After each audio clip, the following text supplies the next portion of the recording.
Good evening friends. आज के इस वीडियो लेक्चर में इलेक्ट्रिकल इंस्ट्रूमेंट एंड मेजरमेंट जो बुक है पॉलिटेक्निक थर्ड सेमेस्टर की, उसमें एक चैप्टर हम आज शुरू करेंगे जिस चैप्टर का नाम होगा ट्रांसड्यूसर। तो चैप्टर का नाम लिख लेंगे ट्रांसड्यूसर।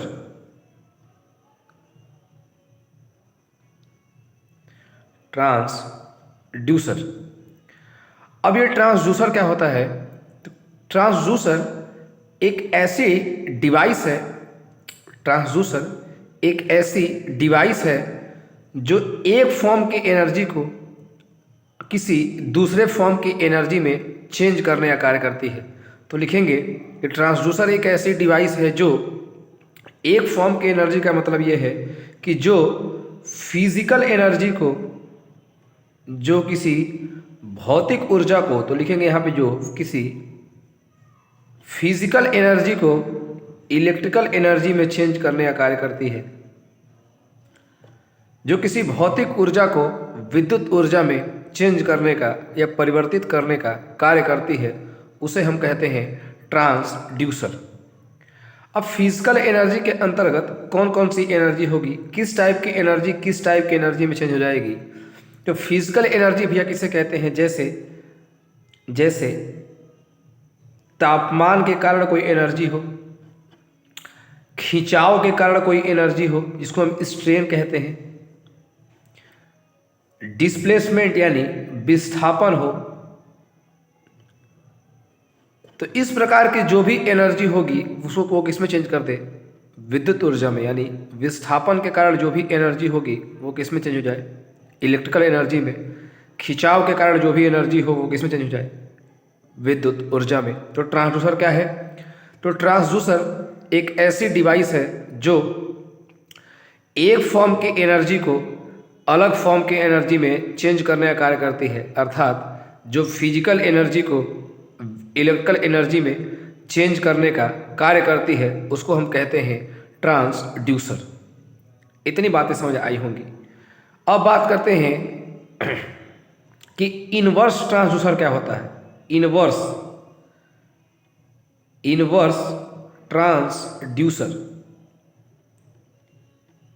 Inverse transducer. इनवर्स यानी क्या होता है? उल्टा। इनवर्स यानी क्या होता है? उल्टा। अच्छा, उल्टा का मतलब ये है कि एक ऐसा ट्रांसड्यूसर जो इलेक्ट्रिकल एनर्जी को किस में चेंज कर दे? फिजिकल एनर्जी में। जो इलेक्ट्रिकल एनर्जी को फिजिकल एनर्जी में चेंज करने का कार्य करता है उसे हम क्या कहते हैं? Inverse transducer.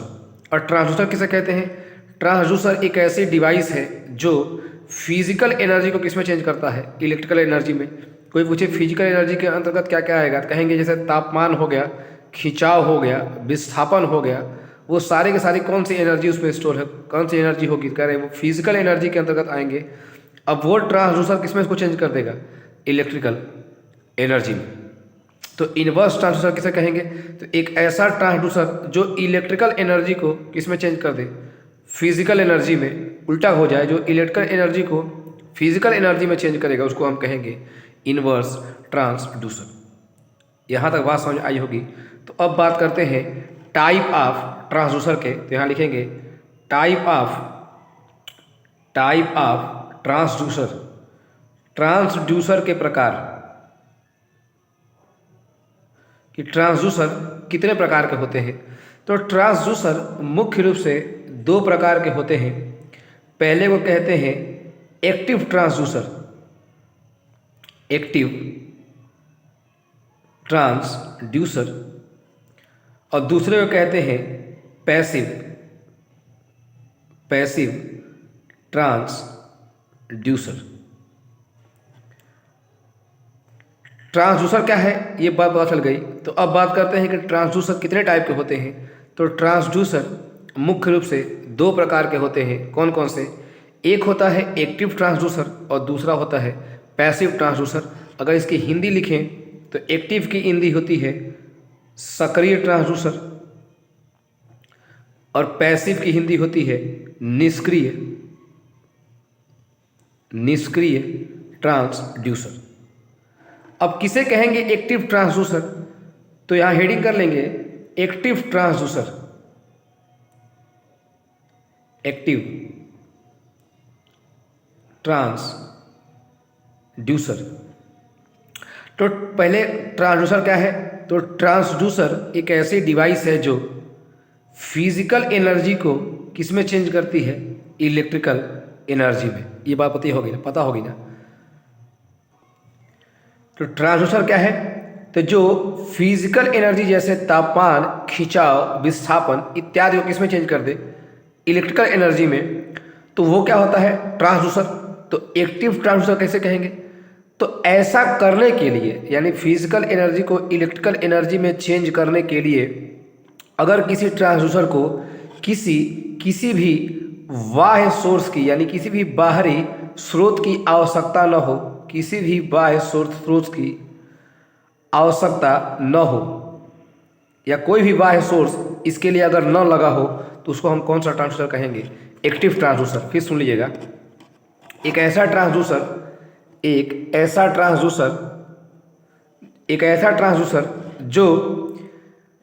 जिसे फिजिकल एनर्जी को इलेक्ट्रिकल एनर्जी में चेंज करने के लिए किसी भी बाह्य स्रोत की आवश्यकता न हो, यानी इसको कोई भी किसी भी प्रकार के इसको सप्लाई देने की आवश्यकता न हो, उसे कहेंगे एक्टिव ट्रांसड्यूसर। और पैसिव ट्रांसड्यूसर किसे कहेंगे? पैसिव ट्रांसड्यूसर किसे कहेंगे? तो कहेंगे कि एक ऐसा ट्रांसड्यूसर जिसको कार्य करने का मतलब कि जिसको फिजिकल एनर्जी वो इलेक्ट्रिकल एनर्जी में चेंज करे, लेकिन कब करे? जब उसको हम किसी बाह्य सोर्स से क्या करें?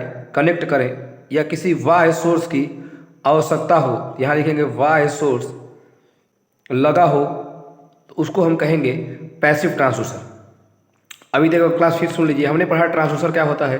तो ट्रांसड्यूसर एक ऐसी डिवाइस है जो फिजिकल एनर्जी जैसे तापमान, खिंचाव, विस्थापन इत्यादि की जो एनर्जी हो उसको किस में चेंज कर दे? इलेक्ट्रिकल एनर्जी में, विद्युत ऊर्जा में। उसको हम कहेंगे ट्रांसड्यूसर। इन्वर्स ट्रांसड्यूसर किसे कहेंगे? तो एक ऐसा ट्रांसड्यूसर जो उल्टा काम करे, यानी जो इलेक्ट्रिकल एनर्जी को किस में चेंज कर दे? फिजिकल एनर्जी में। उसको क्या कहेंगे? Inverse transducer. अब हमने पढ़ा कि ट्रांसड्यूसर कितने प्रकार के हैं? तो दो प्रकार के। कौन कौन? एक्टिव ट्रांसड्यूसर और पैसिव ट्रांसड्यूसर। अब एक्टिव ट्रांसड्यूसर किसे कहेंगे? तो कहेंगे एक ऐसा ट्रांसड्यूसर जिसको कार्य करने के लिए, अर्थात जिसको फिजिकल एनर्जी को इलेक्ट्रिकल एनर्जी में चेंज करने के लिए किसी भी प्रकार के बाहरी सोर्स की आवश्यकता न हो, उसको क्या कहेंगे? Active transducer. और पैसिव ट्रांसड्यूसर किसे कहेंगे? तो एक ऐसा ट्रांसड्यूसर जिसको फिजिकल एनर्जी को इलेक्ट्रिकल एनर्जी में चेंज करने के लिए बाह्य सोर्स की आवश्यकता होगी, उसको हम कौन सा ट्रांसड्यूसर कहेंगे? Passive transducer. इतनी बातें समझ आ गई ना? अगर इतनी बातें समझ आ गई हैं तो अब हम बात कर लेते हैं एग्जाम्पल की, कि कौन कौन सा एग्जाम्पल होगा। ये बहुत इंपॉर्टेंट है इसका एग्जाम्पल, कि एक्टिव ट्रांसड्यूसर का एग्जाम्पल कौन होगा। तो यहाँ लिख रहे हैं एटी मतलब एक्टिव ट्रांसड्यूसर का एग्जाम्पल कौन कौन होगा। तो भैया एक सेल है जिस सेल का नाम है photovoltaic cell. Photovoltaic cell, ये किसका एग्जाम्पल है? ये एग्जाम्पल है एक्टिव ट्रांसड्यूसर का। हम सबके बारे में डिटेल से बात करेंगे। एग्जाम्पल हो गया फोटो वोल्टाइक सेल, किसका? एक्टिव ट्रांसड्यूसर का। दूसरा एग्जाम्पल क्या हो जाएगा? दूसरा हो जाएगा पीजो इलेक्ट्रिक मटेरियल। आपको सब कुछ पढ़ाया जाएगा, अभी आप केवल नोट कर लें। पीजो इलेक्ट्रिक मटेरियल, जैसे पीजो इलेक्ट्रिक मटेरियल के अंतर्गत क्या क्या आएगा? तो आएगा रोहेले सॉल्ट,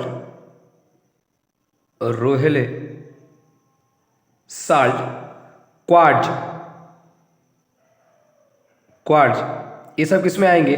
पीजो इलेक्ट्रिक मटेरियल में। तो ये किसके एग्जाम्पल हैं? एक्टिव ट्रांसड्यूसर के। अब अगर पैसिव ट्रांसड्यूसर की बात कर लें तो यहाँ देख लीजिएगा। अब अगर पैसिव ट्रांसड्यूसर के एग्जाम्पल की अगर हम बात कर लें कि पैसिव ट्रांसड्यूसर के अंतर्गत क्या क्या आएंगे, तो देखो पैसिव कौन कौन सी डिवाइसें पैसिव होती हैं। आपको पता होगा कि जो रजिस्टेंस है, जो इंडक्टर है और जो कैपेसिटर है, वो कौन सी डिवाइसेस हैं? पैसिव डिवाइसेस हैं। यानी पैसिव ट्रांसड्यूसर का एग्जाम्पल हो जाएगा पहला रजिस्टिव ट्रांसड्यूसर यानी प्रतिरोधी ट्रांसड्यूसर। दूसरा हो जाएगा